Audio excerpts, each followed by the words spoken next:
And there we go, live. Hi. Uh, right, welcome to hashtag Just a Natter number 2. Um, hopefully everyone is fine. Um, I'm just checking on something because I don't know if it's actually gone live on YouTube yet. Let me just give my page a little bit of a refresh and see what's happening with that. Oh, there we go. So apparently it is now live on YouTube. Nice one. Um, right, I've kind of got it sorted a little bit now, I think. Um, yes, there is a delay on this thing. I don't really know why there is a delay on this. Um,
my apologies. Hi, you should now be able to see and hear me. I really don't know what's happened there. Um, let me just see. Am I back on? Am I back on? Am I back on? I should now be back on, I think. Can I hear that? It did pop, it's been popping up to me for a little bit of time now saying that there's been something wrong with the broadcast.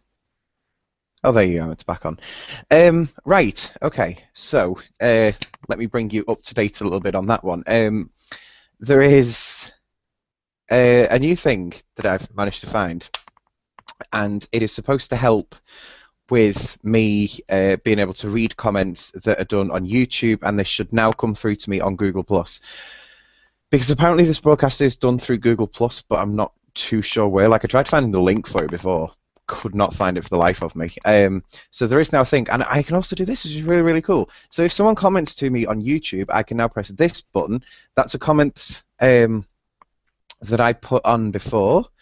I didn't actually put that comment on, but I did remove the comment, so that's why you're seeing that. But how cool is that? I can just do that. That's really cool. So yeah, feel free to comment away on YouTube. Anything you want to talk about. If there is any topics towards the end that you feel that we haven't spoken about, then feel free to mention them, and we'll do our best to get around and talk to them. There is a couple of things that I do want to go through with you first, though, because there's been quite a week for news. But I know the burning question for all of you is, how's your week been? And I thank you for asking that, even though none of you are actually thinking it. My week has been quite eventful. For those of you that don't know, the UK for some reason has sort of developed into getting a little bit of nice weather. Not so much on the warm side, but warmer than recently. Well, than the past couple of months have been, and certainly less rain. Um, but we've actually been getting decent sunshine, and I mean, okay, the wind that comes with it is still a bit on the cold side. That could do with changing a little bit, God, if you're watching.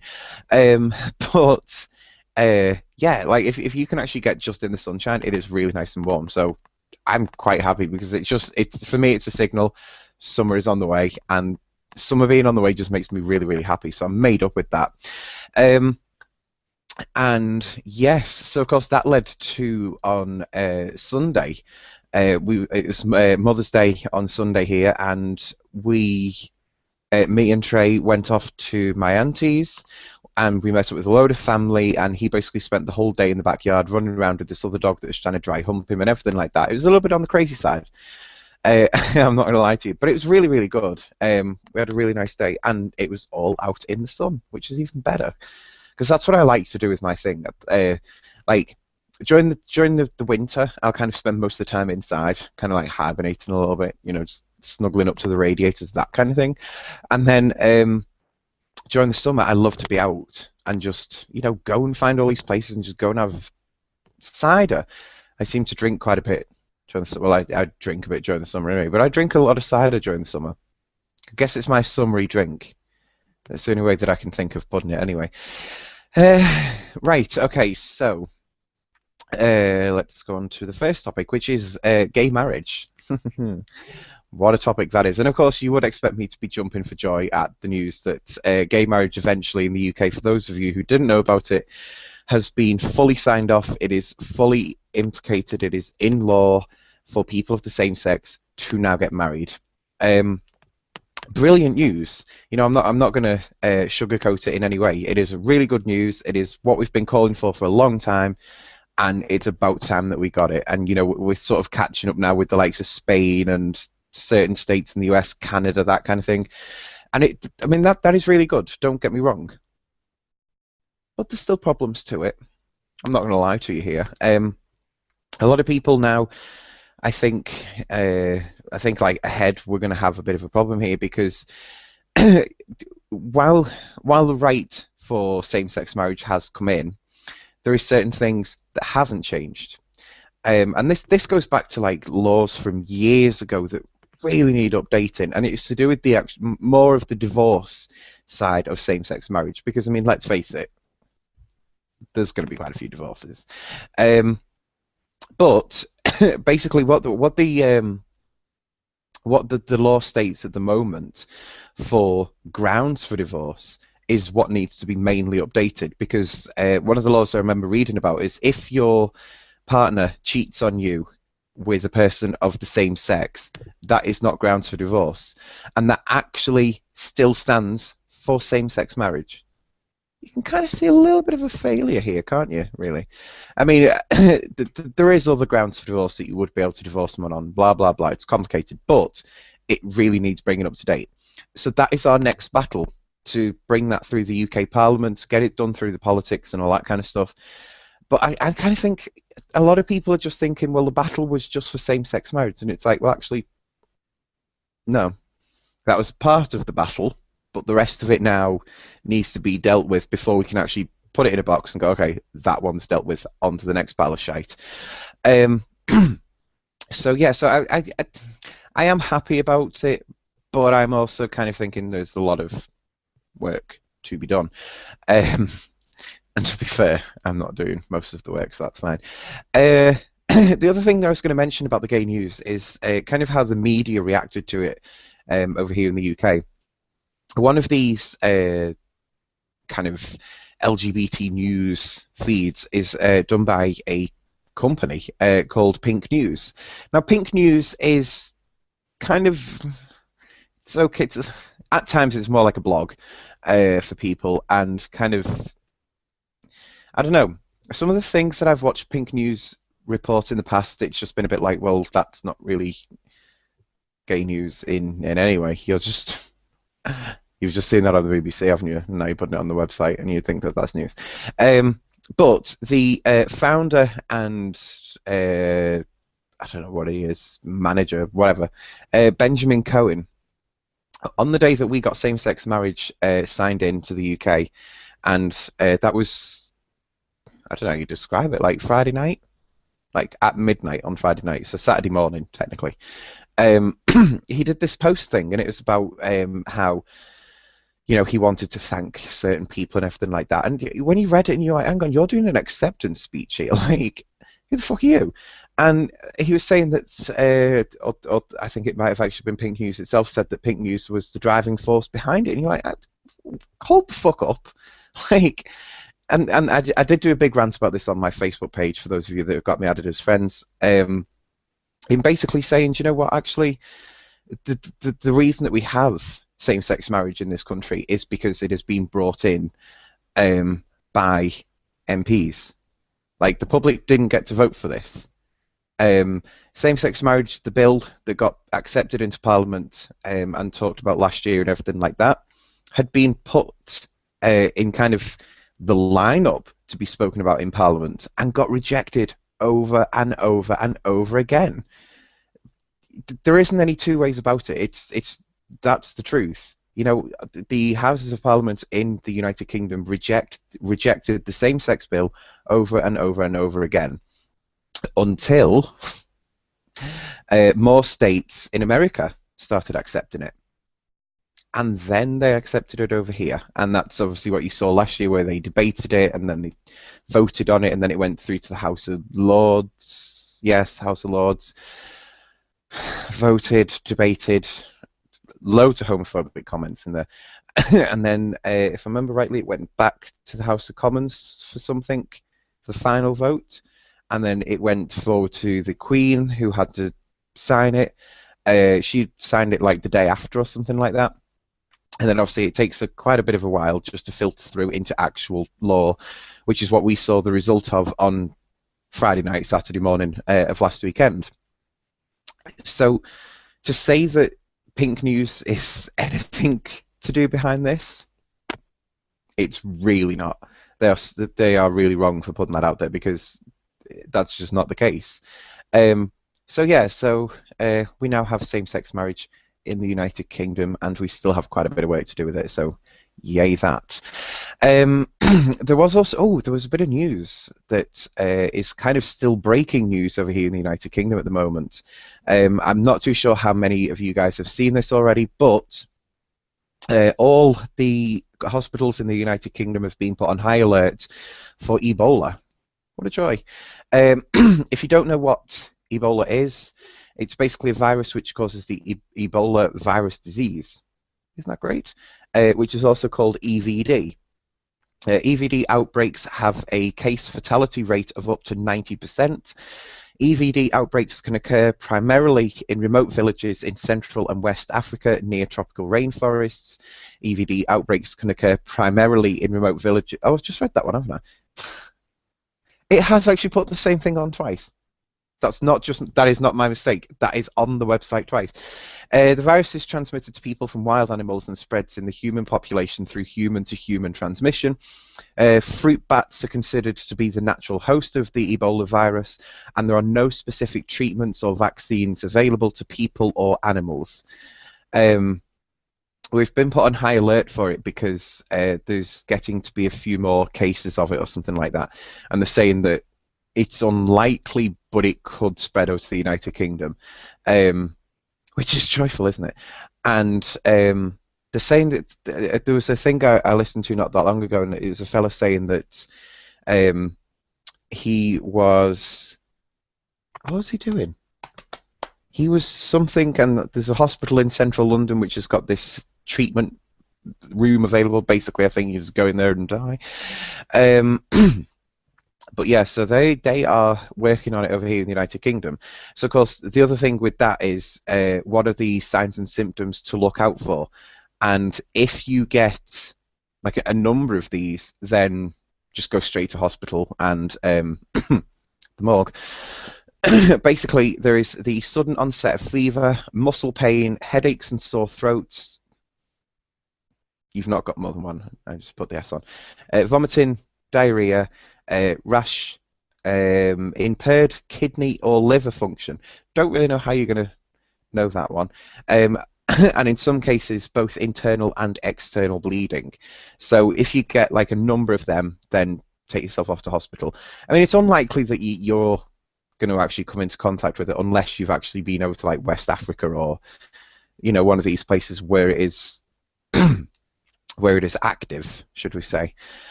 Yeah, so that's a joy. But it is something just to look out for, I guess. So yeah, that was a little bit of news, and I thought, oh shit, I've mentioned that, right? And now I've mentioned it. We can go on to the next topic. I can't believe we've been on a quarter of an hour already. We've already had one technical problem. Wasn't that great? Right, so the news started this morning over here in the United Kingdom. to say that a 12-year-old girl had been crushed to death at her school in Scotland because a wall had collapsed on her. It was really sad news. Still is really sad news, and obviously, this shouldn't have happened. Um, the thing with it, though, is the news story kind of has got me thinking a little bit because I'm sat here and I'm thinking, actually, hmm, because I know from kind of experience, the government over here in the United Kingdom has put a lot of cutbacks onto councils, onto the education system, and everything like that.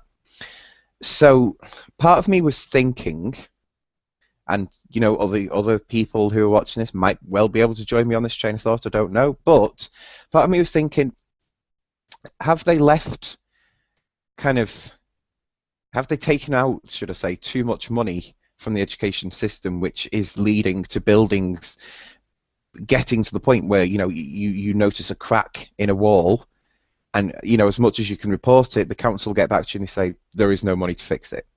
Is that becoming a problem? Because if it is, then we need to do something about it fast. Really need to do something about it fast. Um, I do know that there are certain improvements that are being done to council buildings, like the building that I live in is soon to be getting some sort of work done to it. I actually don't know what work is getting done to it. I think it's still in the process of kind of being decided because this area where I live, they are wanting to kind of redo the area, which is going to be great timing because I'm still looking to move. Um, but anyway, so yeah, so I do know that some councils are doing work on certain council buildings, but it was just a little random thought that just popped into my head, and I thought, hang on, is this going to be because of the council cutbacks? Um, yeah, don't really know if it is or if it isn't, but it's just a little train of thought, and I'm not saying anything by it. I mean, there has been later reports this afternoon by I presume pupils. I was only told about it off my nan because she's been watching the news, and she basically said that that the kids had been complaining about it for a while. That the wall had been movable for quite some time, which isn't really great. Um, and of course, there was a thing that I watched this afternoon myself. There was a um, press gathering outside. I presume it's outside the school. The head teacher and someone from the police were doing this kind of press briefing and trying to bring us all up to date on what the news was with it. And someone in that asked the head teacher, has this been a problem for some time? Has the school been aware that this needed addressing? And the really weird thing is, the head teacher refused to answer. Hmm. Now, obviously, I do know that this will be fully investigated and everything like that, but you know where my mental thought is going with this. So, hmm. Um, that's great. By the way, hi to anyone who's just joined us. You can feel free to comment in on YouTube or anything like that, and I should be able to pop it up, and even on the screen. Very technical today. Um, I'm so screwed because I'll try and do this again next week, and I'll just be like, I have no idea what I'm doing. If you want to know where the comment section is on YouTube, then it's to the side while it's live, and then obviously later on, it will be somewhere else. Oh yeah, so when it goes to the pre-recorded version, then it will be below, and great things will happen or something. I don't know. Right, okay. I probably should mention to you that it is April Fool's Day today as well, in case you didn't notice. 1st of April for some reason. I don't actually understand why we have April Fool's Day. I kind of just use every day as if it's April Fool's Day, if I'm honest with you. But there was there was a little bit of a thing that I saw happening today. And luckily I was able to find a news report that basically confirmed what was true and basically said everything else isn't on the internet today.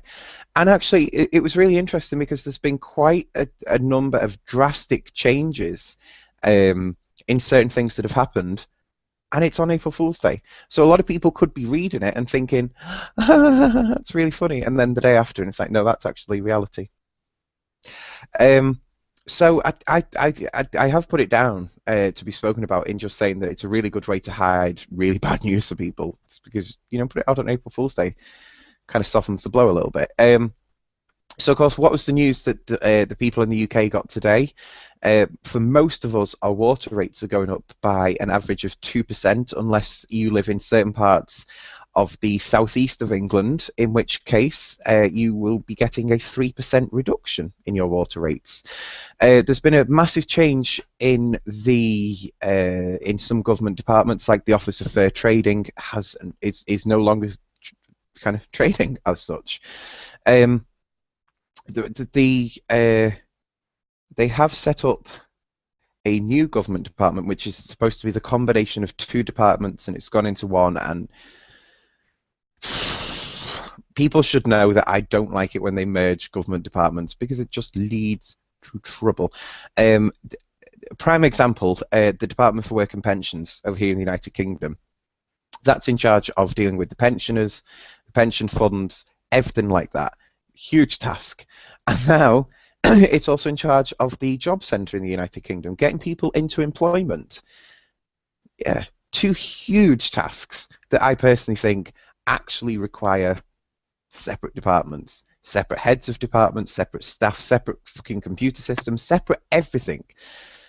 But they merged it together for the Department of Work and Pensions, and it's falling to pieces. And yet, unfortunately, no one in the government is kind of brave enough to actually admit that it's falling apart, and obviously tackle the issues with it falling apart.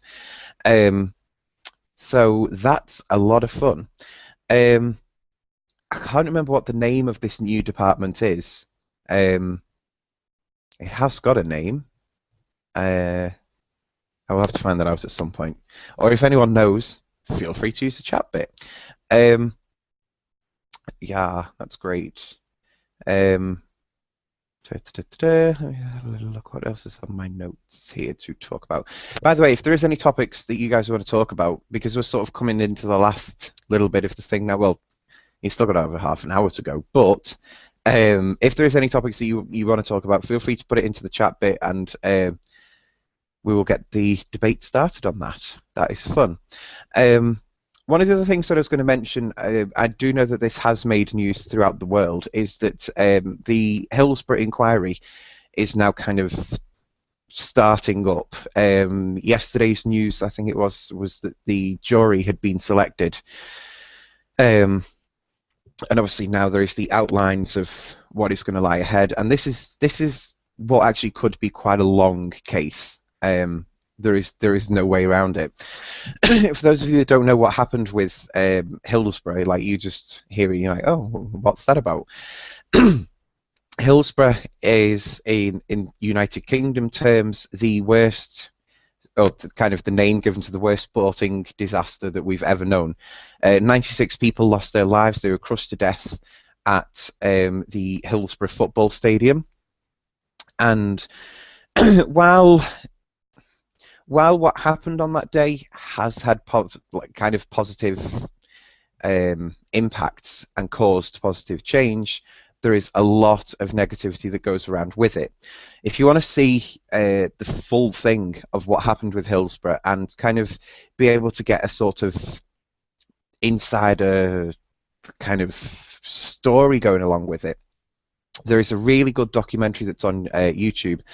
It was, I think it was made by ITV, or it was made for ITV, which is a channel that we've got over here in the United Kingdom. And if you just search Hillsborough ITV on YouTube, you will get this documentary up in full. Just give it a watch, because it is the most heartbreaking thing to see what has happened. And of course, since as far back as I can remember, I've kind of always been given the childlike version of what happened at Hillsborough. You know, you know, when the parents just say, well, something bad happened, and you know, a lot of people lost their lives, and you like you as a 5-year old, it's like, yeah, can we play with the Lego? Um, so yeah, so Hillsborough is an incident in which basically 96 people were crushed to death, um, and since the incident, which is 20, I think they had the 24th anniversary of Hillsborough. Was it last week or the week before? Anyone know? Um, yeah, so since that incident, there's been this really long-standing argument between the families and friends and supporters and people that were there on the day and the police. In particular, this fella that you would be able to see in the documentary, well, not the real him, it's an actor, obviously, but this Ian Duckenfield, I think his name is, and he was the police officer that was in charge on the day. And if I can give a brief explanation to you of what actually happened on the day, basically the Leppings Lane end of the stadium used to have 3 pens in which people would stand in to be able to watch the football match. Um, now, the outside the football ground normally had like proper queuing systems, you know, like all the barriers and everything like that. It didn't have it. That wasn't there. Um, so obviously people are just walking towards the stadium like in the thousands and pushing forward because they want to get into the stadium. There was extra gates that were opened because officers outside were saying something's gonna happen here. Like, you've got to open the emergency gates. So the emergency gates got opened, and obviously people start flooding in, and they had basically one tunnel to go down. And these people just went down and kept going and going and going, even though the thing at the front was full. The football match had to be stopped. I think it was 6 minutes into play. Was it 4 or 6 minutes? It was quite early on in the match. The football thing was stopped. Initially, people thought that there'd been a pitch invasion, because they noticed that there's a lot of noise coming from this pen, and people are like, you know, trying to get out. Because I can't really explain it to you in full, but it's not like a pen, as in like, you know, you can kind of open a gate or climb over the fence. Like, these fences are really high, and everything like that. So a couple of people started getting onto the pitch, and that's what the news went round as. There's been a pitch invasion, and then it's only as like more police officers turned up and saw this isn't a pitch invasion, something has gone horribly wrong.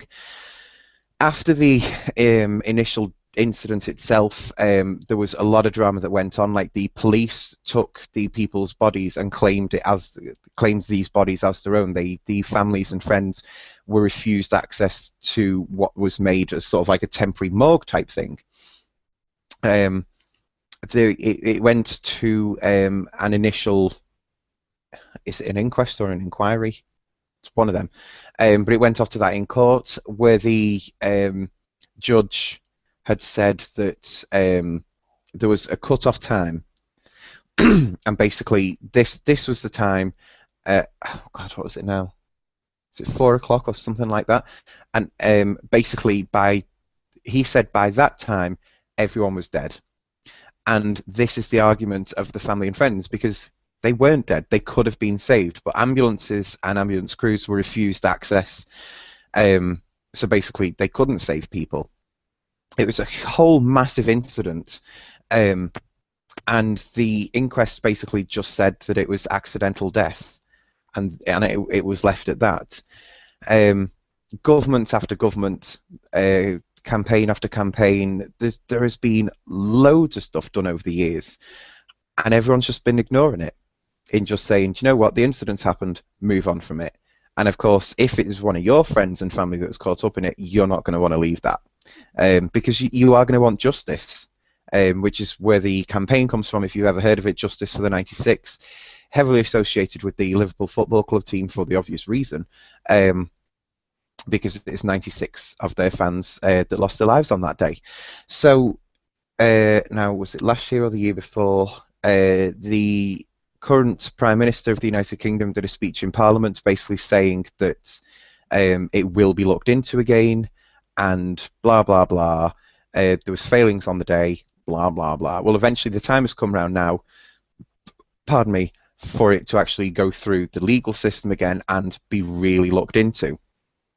The only problem with this is it doesn't really matter so much what the outcome of this is, because it's still been a letdown for all of these families and people that are involved in it. It's still a massive letdown, and it's been allowed to go on for years. So, of course, the main question after all of this is going to be, well, hang on, what other historic cases do we now have to look through? You know, there's another case that is being looked into, which is the, oh God, what's his name? Something Lawrence. He was, no, it's the Lawrence family, wasn't it? And that started the riots in London. And there's something that's being looked into again. Again, a prehistoric case where it's apparently all done and dusted, being looked into again because the police may well be at fault with that. The Hillsborough case being looked into because the police may well be at fault with that. And it's like, well, this is really going to not kind of take the trust out of the police a little bit, in my opinion. I mean, don't get me wrong, I really do support the police. Like, if you're watching this on the BevRants YouTube channel, then there was a video that went up a couple of days ago about riots and the police having to respond and everything like that. And I mean, that was really interesting to do and to research and everything like that. And obviously, it is just my opinion that I don't really understand why the police get all these beatings in riot situations and everything. But on the other side of that, you are going to have to start thinking now, like, can we trust the police fully? And it's not so much to do with the officers that are actually on the street as such. It's more to do with the higher up police, you know, the ones that are supposed to actually really care about us. And yeah, there is a few more cases that are coming forward where it's a bit like, not really wanting to trust them. So yes, that is going through at the moment. So the latest, as far as I know, is that the jury has been chosen, and that's basically it. I do have to apologise, by the way, if the connection drops out again. I'm just getting a little warning thing on it saying that I need to change to something frames per second to something and something. I have no idea how to do it, so I won't be doing it. Right, so yes, that's the Hillsborough thing covered. What I'm going to do now is just go through the news and let's just pick out some random stories. There is one that is kind of a bit of a funny one for me to read. For quite a few years now, there's been a magazine in the United Kingdom called Nuts. And it's your typical lads mag, in that, you know, it's want to have a bit of a knuckle shuffle to it at times. And yeah, it's being shelved. And let's have a little look. In 2004, it galloped onto the nation's newsstand, promising 18 to 30-year-old men a diet of girls, gadgety football, and laughs, along with its rival weekly Zoo magazine. Where's it gone wrong? There is quite a few RIPs on that. Friends of Nuts may have predicted its demise after the initial novelty. It's always fight to the death. Digital piping, so basically they're blaming the internet. Which is, I mean, that is quite a good point, actually. This is something that I've kind of gotten to have a little encounter with recently, because for Mother's Day I got my mum one of them Kindle e-reader things. And don't get me wrong, they are really good, you know, really good quality and everything like that, and it's a really good idea because the fact is, you know, you can go anywhere in the world and you know, if you've got your device full, you can have up to, like, what is it, 1,400 books saved on it, and you can go anywhere in the world and just read it, you know. I would be quite damned if you could go anywhere in the world without an e-reader and carry 1,400 books with you, like in the physical sense. So these things are kind of revolutionizing the way that we actually read, um, not so much what we read. So I think it's actually proven to be quite an interesting thing to see that, how a newspaper's going to survive with this, you know? And I noticed that a lot of newspapers are now doing online versions for e-readers and all that kind of thing, which is really good. They're still managing to make money from it. Obviously, for them, they're still making a profit from it. And it's actually quite a bit of less work for them to do because it doesn't have to be done by a certain time to be sent off to the printers, and then the printers have to do all night printing and out for delivery at 3 in the morning, that kind of thing.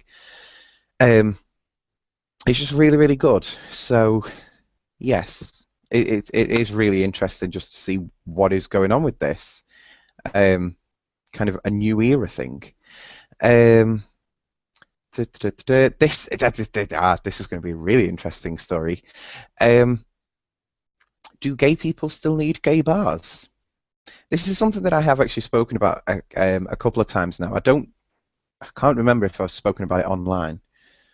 Um, I've probably done a blog post about it at some point, but I don't really remember. But this one just basically says, with the advent of gay marriage in Britain and many countries moving towards total legal equality, is there still a need for gay bars? Um, and it goes on to tell you about, like, what happens in gay bars on Saturday nights and everything like that. And it is actually quite an interesting point because I don't think in the United Kingdom we have the need for gay bars anymore. And that is actually not a new opinion of mine. I have thought this for quite some time. The main reason I've thought it is because there's an area near to mine, which is the Manchester Gay Village. If any of you have ever heard of the programme Queer as Folk, in the UK, Queer as Folk was filmed in the Gay Village in Manchester. Not too sure where the US version of it was filmed, but I presume that was somewhere in the US.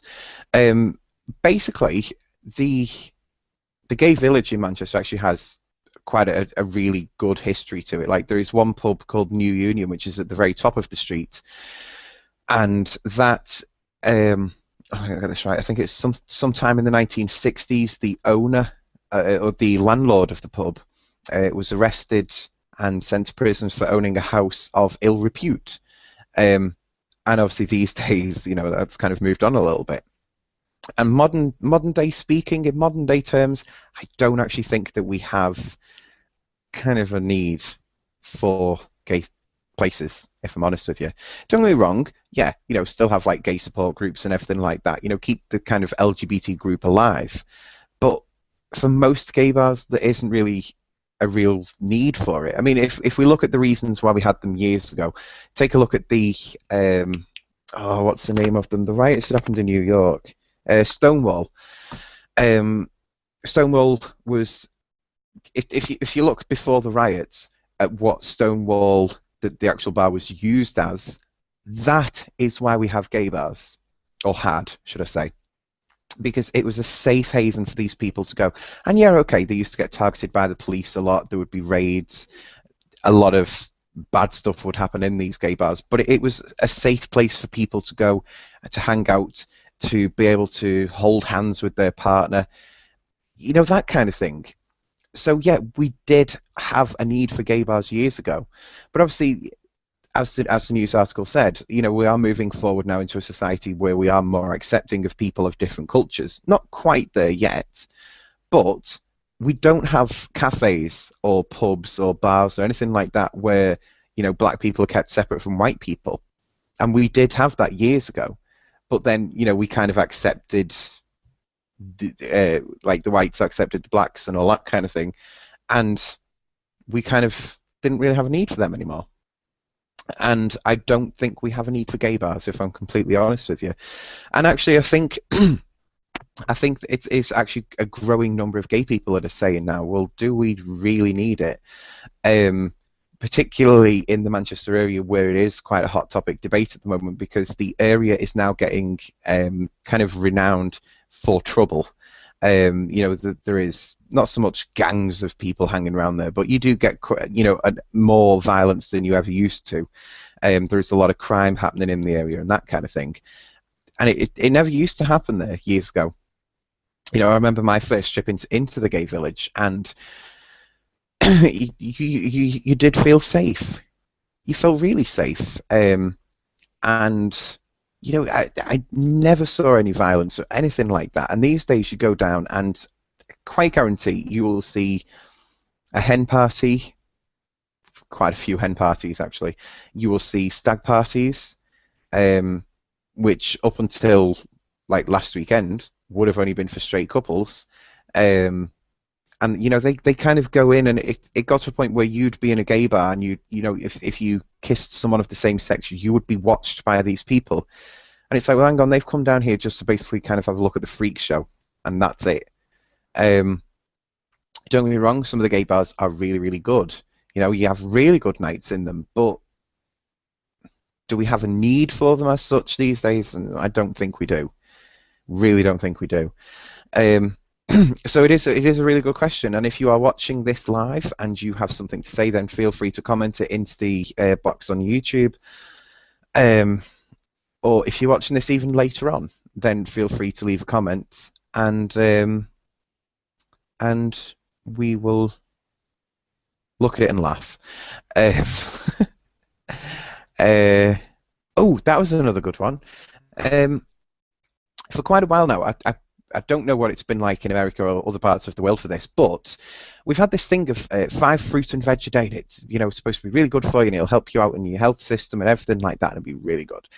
And now they've changed their mind, and apparently they now want us to have 7 pieces of, not pieces, 7 portions of fruit and veg a day. Like, I don't know how much time they think that you have in a day to actually spend eating this food, but I can quite tell you now, if you've got a full-time job and you've got kids to look after, fruit and veg is not going to be on the top of your list, because if these aren't just like one apple isn't classed as one portion. Just putting that out there straight away. Unless it's like a fucking huge apple, right? But to take it up to 7 portions, a lot of people are just going to lose faith in the kind of thing of 5 a day. Because it's going to go, well, what's the point? There is actually something really interesting that we need to have a look at, certainly in the West, in the kind of agriculture, farming, where there was a dietitian that was on television a couple of months ago, and, well, actually a group of them, and they were saying that the fruit and veg that we have these days, in some cases, is 7 times less healthy for you than it was like 40 years ago. And this is because of like the chemicals that we're using, the way that farmers have to farm these days, all these new laws and everything like that. It's actually less healthy for you to eat a carrot these days than it would have been 40 odd years ago. And it's like, well, that's not great. And obviously, if we could go back to traditional farming methods, then surely it would reflect in the quality of the food, and that would be a lot better. The other thing that goes with it, though, of course, is the cost of eating healthily these days. It is actually so much cheaper to go and buy like a cheeseburger for 99p in McDonald's, where it's ready for you, it is hot, it's you pay your 99p, you've got it. With fruit and veg, you really are hard pushed to find any for 99p that's like just ready for you to eat. So yeah, there we go. I'm quite disappointed with the 7 a day thing, and they're saying it'll save lives, and I don't think it'll save that many lives, to be honest with you. I mean, yeah, okay, it will make people more healthy, and it's better for your immune system and all that kind of stuff, but I don't get it. Apparently the government have turned around and said it's 5 a day advice is sufficient, and that many of us struggle to even achieve this, and that is basically what I've just said. Yeah, we do. And I just think it's absolutely crazy to turn around and say you've now got to eat 7 a day. No, make it cheaper, and we might. We'll think about it. So that's a load of fun as well. Let's have a little look. Um, High air pollution. I have no idea what that is. Uh, High levels of air pollution, which have been affecting parts of England, are set to get worse and spread, experts are saying. Environmental Department DEFRA, never heard of them in my life, says that high or very high levels have been recorded in the past 24 hours, mainly in the east of England and the Midlands. It expects the pollution, which is linked to sandstorms in the Sahara, to spread across England and Wales on Wednesday. That is really interesting. That is really interesting because over the weekend, we did get like you'd get the odd couple of drops of rain every now and then, but it wasn't anything major. But the dirt that was coming down with this rain I mean, like literally people's cars are just filthy, like they need a really good wash, and it's because of what's in this rain. And we've been saying like it's like a sandy kind of substance, so to actually know that it is because of a storm in the Sahara, that's really interesting. I never knew that in my life. That's really good. um yeah, so there we go. Let's see, what have we done? We've done that one, done that one. There is still stuff going on with Russia, and to be fair, I have actually tried avoiding bringing up the Russia kind of subject, um, and this plain subject, because we've covered them in so many other videos, and everyone's kind of just talking about it now, and it's just a bit like, well, we've addressed it already. Let's move on. Um, Basically, um, yeah, Russia has retreated something the other day, but they're still quite there. Um, it's an unbelievable mess, and I'm not too sure where we're at the moment with what is actually going on, because I've just kind of gotten a little bit bored of it. I'm just like, well, there's nothing that actually seems to be happening here. Um, I mean, it is something that I will look into every now and then just to make sure that we're not actually at war, because I still don't want war to happen. But it's yeah, it's just crazy. Um, what else was I going to say? Yeah, like the missing aeroplane. Uh, the last thing I saw on that, I think, was it this morning. Might have actually been this morning. Reading that there was the transcript has now been released by the Malaysian Airlines or something, Malaysian government. It's something Malaysia, and they've released it. And bear in mind, I'm not a pilot, so it doesn't make 1 ounce of sense to me what's been said. Like they're naming all these numbers and using the phonetic alphabet and everything, and I'm just like, well, I have no idea what that actually means. Um, but that said, um, it's I suppose I suppose the reason that they've done that is to kind of quash these rumours going around, because people are saying there's something going on with that government. Like, could they actually be hiding something? And obviously, releasing that is like, no, we're being completely honest. I still don't know if they're doing something that we should know about but don't know about. Don't know. Um, I would still just love for this black box to be found. Love for it to be found. And hopefully they will find it soon. That's all else I can say on it. I just really hope that they do find it quite soon. Um, One last thing to mention before I go, and it's just left my head. Did you see that happen? That actually just left my head. It was there while I was saying the last sentence, and then as soon as I came to spit it out, gone. I just love it when that happens to you. Um, that was it. Yeah. So, there is something I'm going to be talking about. And obviously, if you guys that are watching this know of anyone who likes to do it, then please feel free to tell them to get in touch with me. But it's to do with urban exploration. Now, I know that this is going to be something that a lot of people are just going to be like, well, I have no idea what that is about, and you should tell me now. Basically, urban exploration is where you find kind of an abandoned house or an abandoned building.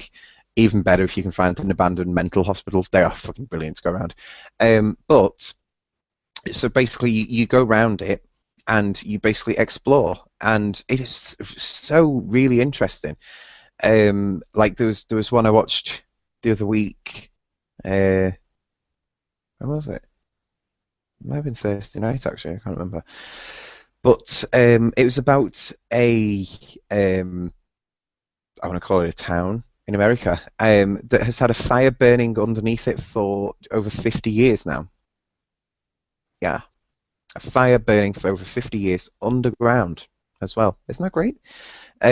Fascinating, really fascinating. And there's loads of urban explorers that have been over to this place and done all this research about it. It's fascinating. And yeah, so I'm going to try and do a thing about it where basically I explain it better to you than what I just have done, but in a video. So as if like you ever wanted to know what it was, then there's the video to tell you about. Um, but yeah, so that's fun. And that's basically it. Thank you for watching. No, I aim for an hour with these videos, but obviously can't always be able to do an hour, um, because that wouldn't be fun. Um, but yeah, so thank you all very much for watching. I hope that you have enjoyed it. And I will see you all again next Tuesday for hashtag Just Natter 3. And that'll be fun.